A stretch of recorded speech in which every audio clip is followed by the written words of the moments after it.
오늘 오신 분들 주의 이름으로 축복합니다. 우리 옆에 계신 분들 여러분 활짝 웃고 한번 인사하겠습니다. 우리 기도하면 기적이 임합니다. 한번 인사하겠습니다. 우리 기도하면 기적이 임합니다.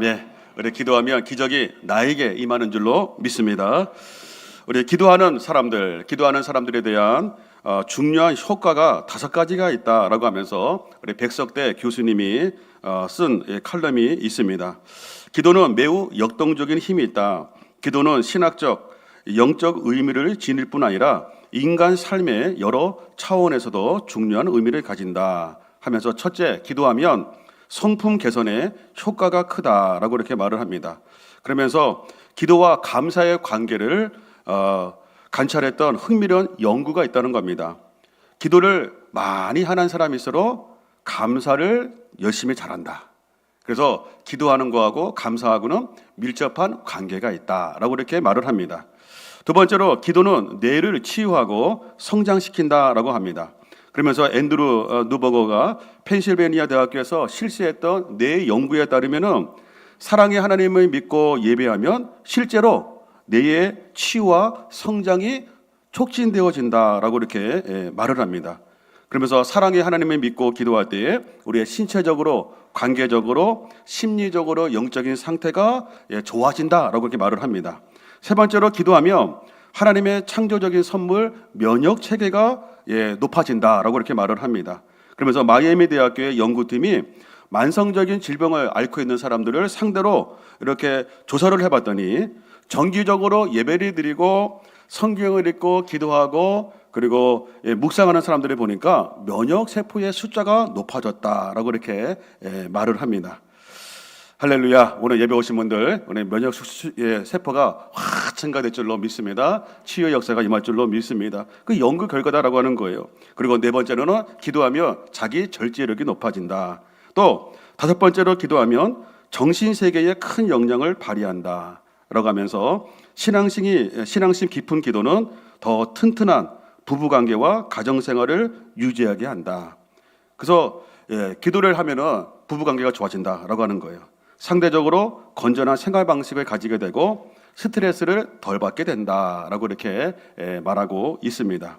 제가 이전 교회에 사역할 때에 어느 젊은 여자 집사님이 새벽 예배를 열심히 나오셨어요. 근데 어느 날 이제 피곤하고 그러면은 못 나올 때가 있잖아요. 그럴 때마다 믿지 않는 남편이 자꾸 깨우고 새벽 예배 가라고.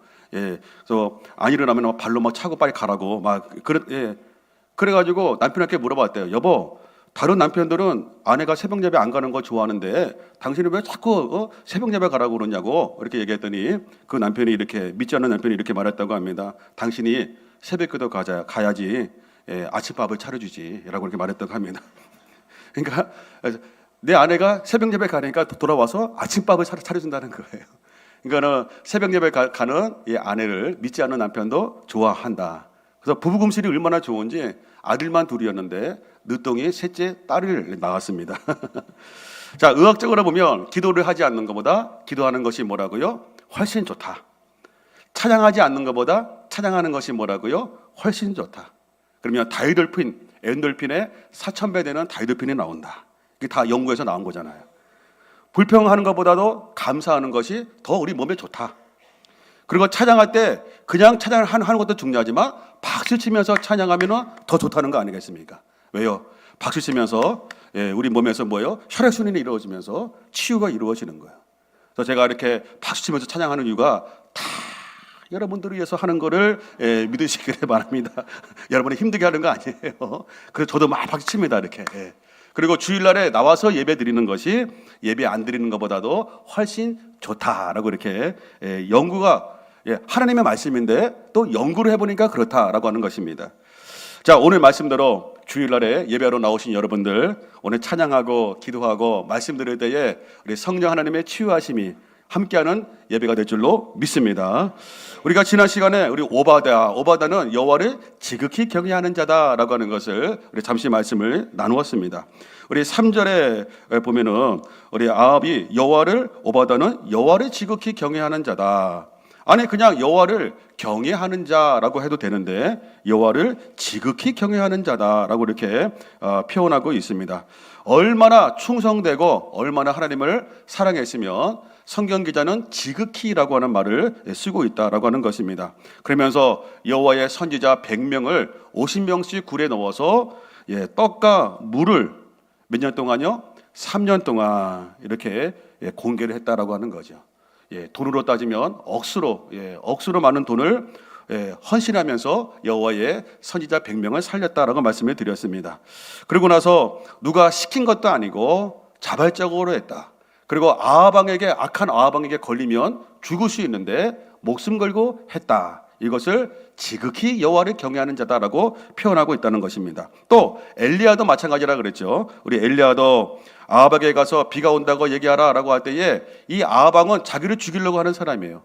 그런데 하나님이 가라 그래서 즉시로 바로 순종하며 갔습니다. 가고 거기서 뭐라 그래요? 하나님 말씀하신 대로 비가 온다라고 이렇게 말을 했을 때에 역사가 이루어졌다라고 하는 사실입니다. 오늘 본문의 말씀을 보면 그렇게 또 말씀하고 있습니다. 41절에 같이 한번 읽겠습니다. 41절입니다. 자, 시작. 엘리야가 아합에게 이르되 올라가서 먹고 마시소서 큰 비 소리가 있나이다 라고 말하고 있습니다. 여러분, 지금 아합 왕은 자기를 죽이려고 하고 있어요. 그 와이프, 못된 와이프도 엘리야를 죽이려고 막 찾아다니고 있어요. 근데 하나님이 가라는 거예요. 가서 비가 온다고 그 왕에게 얘기하라는 거예요. 그때 엘리야는 주저하지 않고 하나님의 말씀에 의지해서 갔습니다. 우리 1절에 보니까 많은 날이 지나고 제3년에 여호와의 말씀이 엘리야에게 임했다라고 말씀하고 있습니다. 왜 엘리야가 자기를 죽이려고 하는 왕에게 간 이유가 뭐냐? 여호와께서 자기에게 뭐 했기 때문에요? 말씀했기 때문에 그렇다는 거예요. 3년 동안 비가 오지 않았습니다. 비 올 그런 징후도 보이지 않습니다. 그런데 가서 비 온다고 얘기하라는 거예요. 좀 검은 구름이 끼고 20일가 내린 다음에 가서 비 온다고 얘기하라. 그러면 좀 이해가 될 수 있는데 그런 낌새가 보이지도 않는데 가라는 거예요. 그때 엘리야는 주저하지 않고 뭐라고요? 순종하며 나갔다는 거예요. 왜? 여호와께서 자기에게 말씀했기 때문에. 이게 믿음인 줄로 믿습니다. 여러분, 신념은 뭐냐면 내 생각과 내 감정에 따라 움직이는 게 신념이에요. 내가 해봤더니, 내가 조사해봤더니 이렇더라. 이에 따라 움직이는 거는 신념이에요. 그러나 내 생각과 내 감정과 내 노하우와 맞지 않는다 할지라도 하나님이 말씀했기 때문에 순종하며 가는 것, 이것이 뭐냐면 믿음이다라고 말씀하고 있는 것입니다. 45절에 보니까 그렇게 얘기했더니 45절에 조금 후에 구름과 바람이 일어나서 하늘이 캄캄해지며 뭐가 내렸다고요? 큰 비가.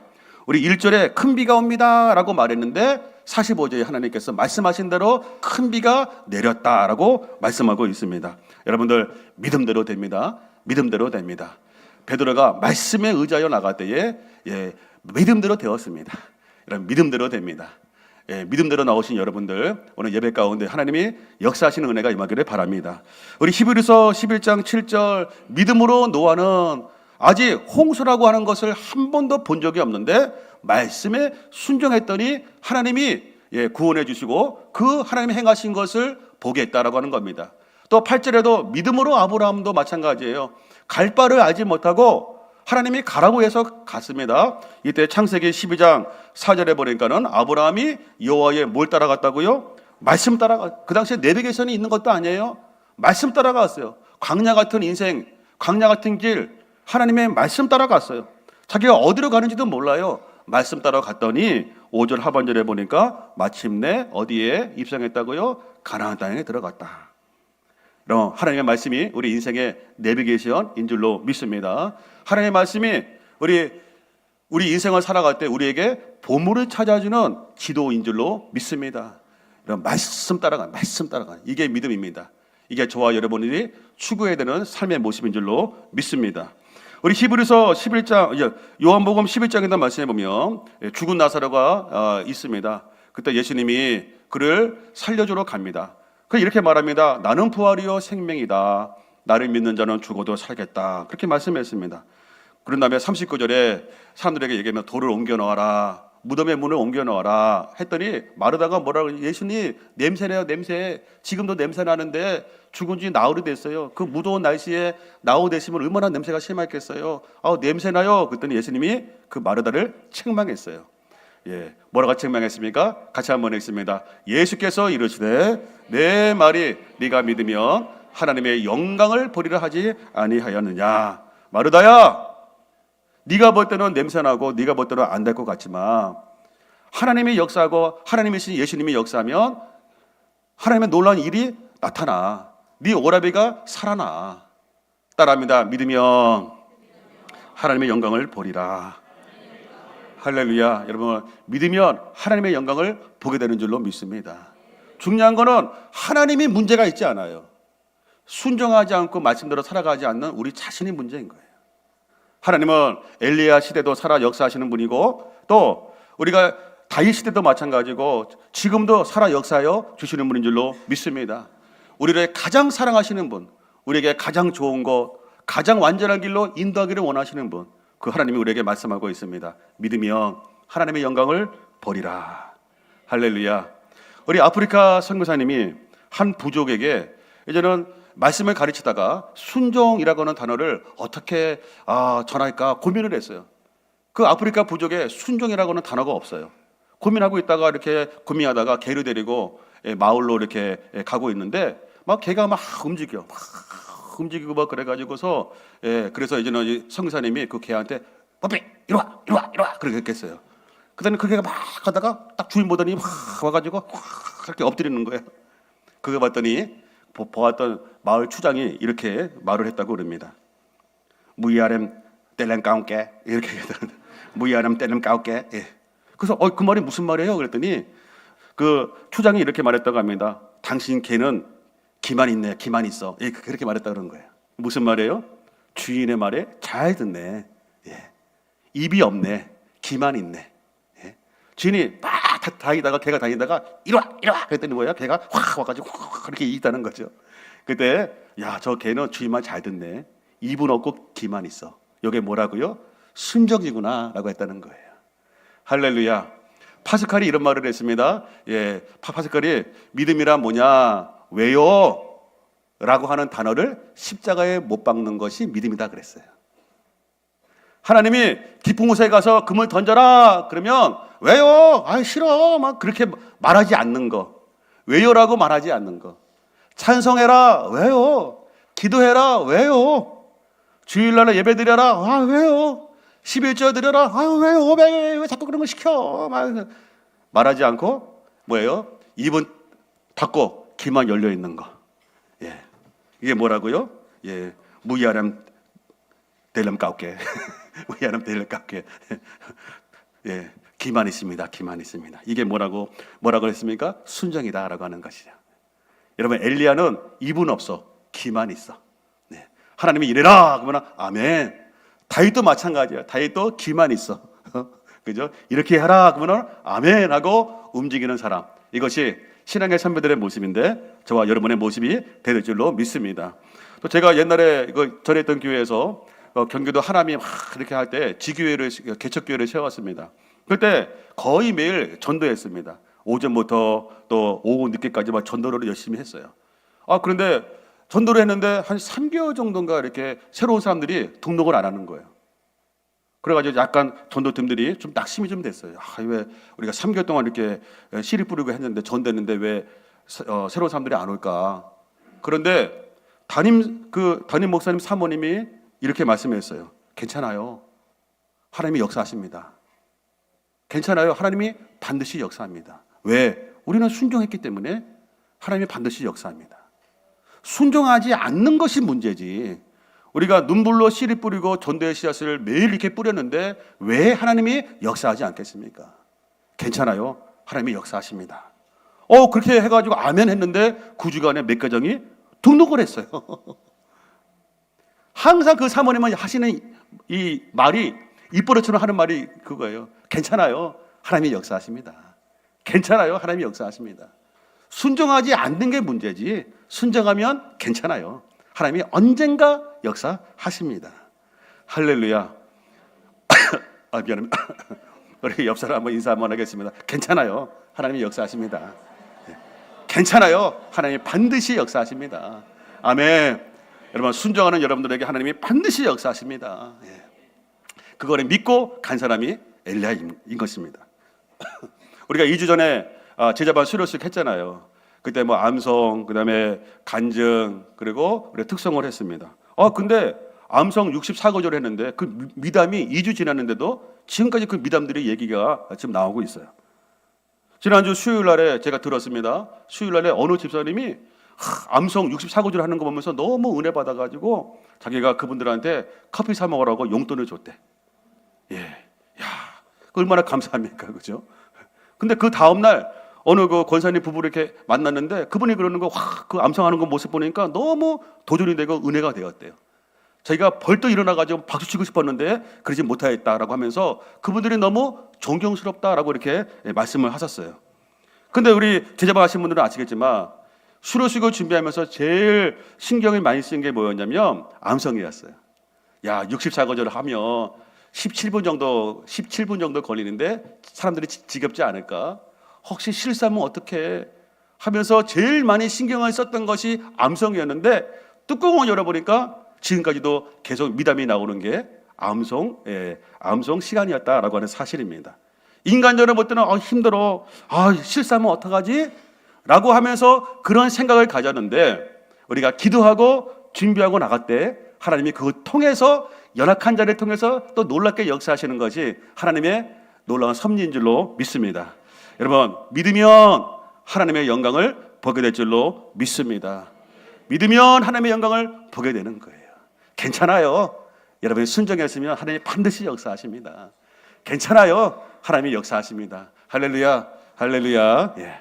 두 번째로 이 엘리야는 어떤 사람이었느냐? 포기하지 않고 기도하는 사람이었어요. 41절에 보니까 엘리야가 아합에게 이르되 올라가서 먹고 마시소서 큰 비 소리가 있나이다 라고 하면서 42절 아합이 먹고 마시러 올라가니라 엘리야가 같이 한번 읽겠습니다. 엘리야가 갈멜산 꼭대기로 올라가서 땅에 꿇어 엎드려 그의 얼굴을 무릎 사이에 넣고 그러면서 이 엘리야가 바알 선지자의 그런 싸움에서 승리했잖아요. 그런데 갈멜산에서 이렇게 승리했는데 좀 더 꼭대기로 올라갔어. 갈멜산 꼭대기로 올라갔어. 왜 갈멜산 꼭대기로 올라갔을까요? 거기는 아무도 사람이 없어. 예. 하늘과 더 가까워. 그러면서 땅에 끌어 엎드려 그의 얼굴을 무릎 사이에 넣고 기도했다. 무슨 말이냐면 지금 비 올 기색이 안 보여. 3년 동안 비가 오지 않았어. 근데 하나님은 비가 온다고 말했어. 이것도 큰 비가 온다고 말했어. 그때 하나님 역사해 주세요. 하나님 도와주세요. 환경 바라보지 않고 하나님만 바라보고 집중하면서 기도한 모습이 바로 뭐냐면 산 꼭대기로 올라갔다 무릎 사이에 얼굴을 파묻고 기도했다. 그 말인 것입니다. 여러분 우리가 기도할 때요 자꾸 사람들 바라보지 마세요. 흔들려요. 마음이 왔다 갔다 해요. 그런데 엘리야는 하나님만 바라봤어요.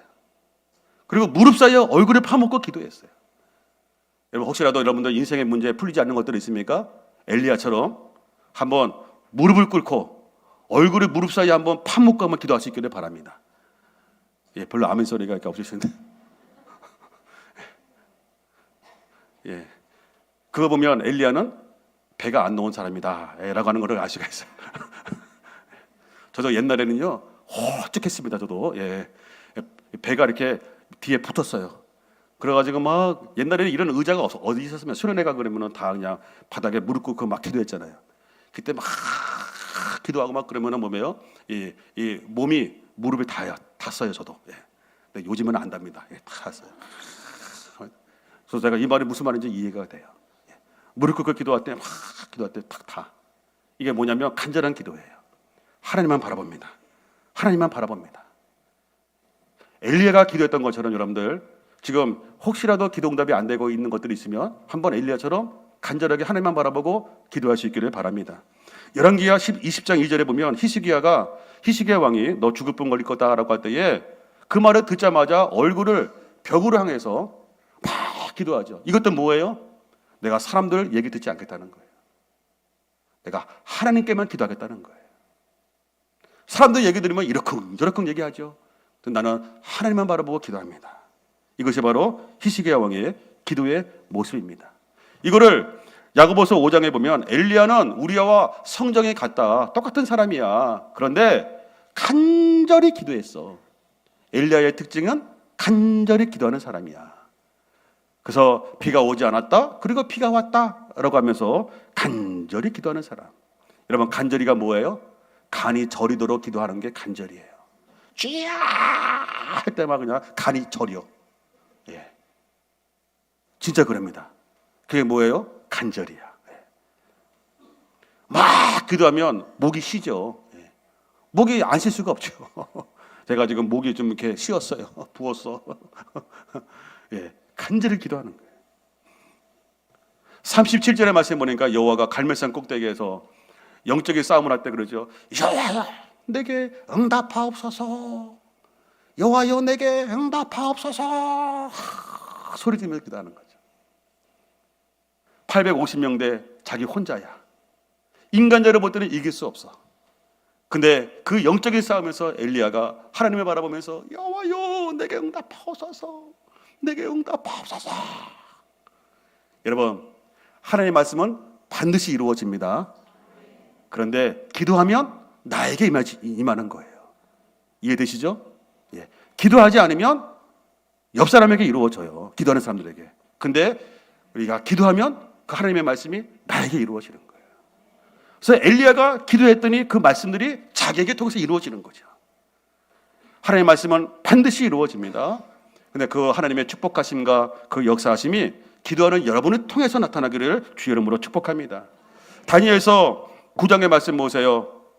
하나님이 이제 때가 됐어. 하나님 예레미야를 통해서 70년 바벨론 포로로 이제는 끝나고 돌아온다고 하셨는데 시간이 거의 다 됐습니다. 주님.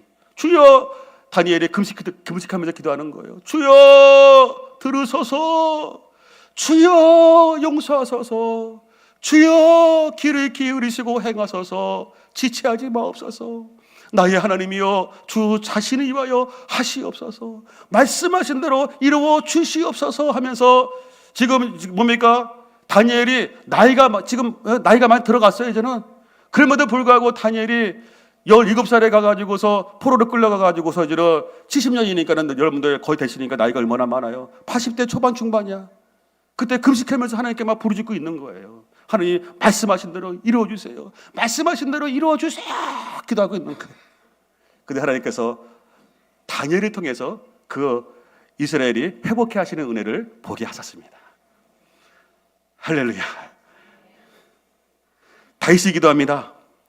여호와여 의의 호소를 들으소서. 나의 울부짖음에 주의하소서. 거짓되지 아니하는 입술에서 나오는 나의 기도에 귀를 기울이소서. 나의 울부짖음, 늑대 소리, 짐승 소리, 주여 하는 소리예요. 여러분, 간절히 기도하는 사람들 특징이 있는데 그 사람들 특징은 뭐예요? 짐승 소리가 나, 새 소리가 나, 하면서 울부짖음 늑대 소리예요. 주여. 히스기야 왕도 기도할 때 학처럼 비둘기처럼 기도해달라고 말하고 있어요. 간절한 기도 소리. 여러분, 다시 한번 하나님 앞에 간절하게 기도할 수 있기를 바랍니다. 민수기 10장 9절에 오늘 장로님이 기도하셨던 것처럼 이게 지난주 큐티 말씀이에요. 하나님이 이렇게 말씀하고 있습니다. 너희가 땅에서 너희가 자기를 압박하는 대적을 치러 나갈 때는 나팔을 어떻게 불라고요? 크게 불어. 그리하면 너희 하나님 여호와가 너희를 뭐한다? 기억한다는 거예요. 너희를 너희 대적에서 구원하시리라. 어느 때는 적당히 불러라, 어느 때는 좀 작게 부르라 그러는데 너희가 대적을 치러 나갈 때는 크게 불러. 왜? 나팔 소리를 크게 부르면 하나님의 너희를 기억하시겠다. 뭐야? 돌아본다는 거예요. 그 나팔 소리는 뭐냐? 성도들의 기도 소리를 말하고 있는 거예요.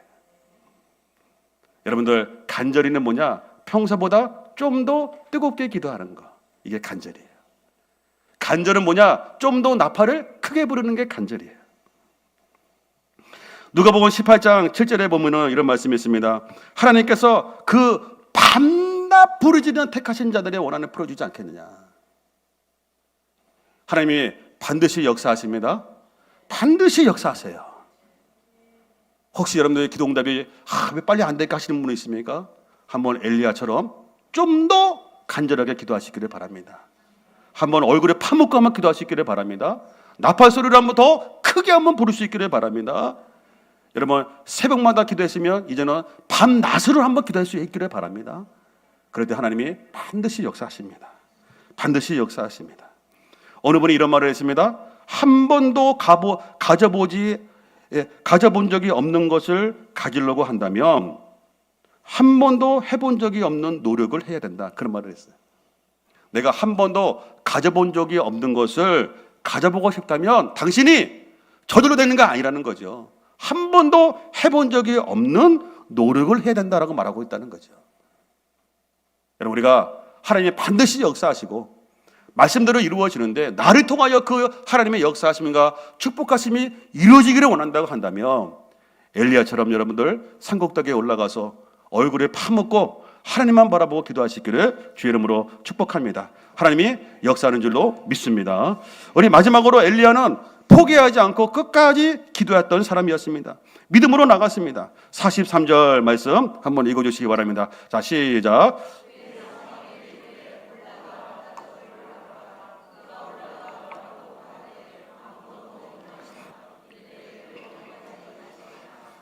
처음에 기도했는데 보니까 하늘에 구름 한 점 없어. 구름 한 점 없어. 근데 엘리야는 포기하지 않았어요. 사은아 7번까지 다시 가라. 말이 7번이죠. 이거는 완전 숫자예요. 계속해서 올라가. 기도한 다음에 한번 하나님의 사인이 있나 봐라. 또 기도한 다음에 하나님의 사인이 있나 봐라 라고 합니다.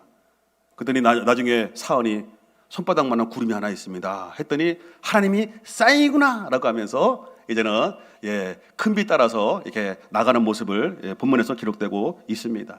왜 포기하지 않았을까요? 엘리야는 하나님이 반드시 응답하시기 때문에 포기하지 않은 거예요. 모세가 르비딤 골짜기에서 아말렉과 싸울 때 손을 들고 기도했습니다. 근데 피곤했어요. 우리 출애굽기 17장의 말씀에 보면은 모세가 팔이 피곤했어. 여러분 모세도 인간인지라 피곤하잖아요. 기도하기가 쉽지 않았어. 그때 아론과 훌이 도와줌으로 계속 기도해서 전쟁에서 승리했습니다. 왜 모세가 피곤함에도 불구하고 포기하지 않았을까요? 왜요? 반드시 하나님이 역사하시기 것이기 때문에 그렇습니다. 여러분 피곤해도 우리가 포기하지 않는 이유, 하나님이 반드시 기도의 응답의 역사가 이루어지는 줄로 믿습니다. 우리가 엘리야처럼 포기하지 않는 이유, 반드시 하나님이 기도 응답해 주시기 때문에 그렇습니다. 우리를 최고로 사랑하시는 분, 우리를 가장 많이 사랑하시는 분, 우리 하나님 아버지, 우리에게 독생자까지 내어주신 우리 하나님 아버지, 하나님께서 반드시 가장 좋은 걸로, 가장 완전한 길로 우리를 인도하여 주시는 줄로 믿습니다. 기도를 멈추지 말라. 기도를 멈추지 마라. 눈앞의 상황이 마음을 눌러도 뭐 하지 말라요? 원망치 마라. 너의 입을 지키라. 저들은 너의 입을 보고 있다. 마음을 뺏기지 마라. 마음을 뺏기지 마라. 내가 널 도우지 않는단 소리에 너의 모든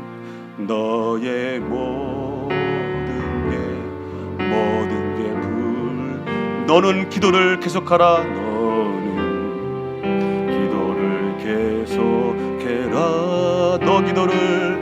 너 기도를 멈추지 마라. 내가 너의 그 모든 사랑을 바로 역전시키리니. 아멘. 너 기도를 멈추지 마라. 내가 잠시도 쉬지 않고 모든 것 지켜보고 있으니 바로 역전되리라. 바로 역전되리라. 아멘. 기도를 멈추지 말라는 거죠. 네 눈앞에 상황에 따라서 왔다 갔다 하지 말라는 거예요. 사람들이 뭐 이만큼 저렇게 얘기한다 할지라도 마음 흔들리지 말라는 거예요. 하나님 반드시 역사한다는 거예요. 말씀대로 이루어집니다. 그리고 내가 기도하면 나를 통하여 이루어져요. 저는 말씀드렸지만은 저는 중학교 2학년 때 우리 외숙모가 전도해가지고요, 제가 예수님 믿고 수련해서 예수님 믿고 여기까지 왔어요. 그때 수련회 때 그 전도사님 말씀이, 여러분만 천국 가면 안 됩니다. 여러분의 엄마 아빠가 지옥 가면 안 되지 않습니까? 여러분의 엄마 아빠를 위해서 기도하셔 그랬어요. 근데 사랑하는 우리 엄마가 지옥 가면 안 되잖아요. 그래가지고 그때부터 막 엄마를 위해서 기도했어요. 우리 아버지, 우리 가정을 위해서 기도했어요.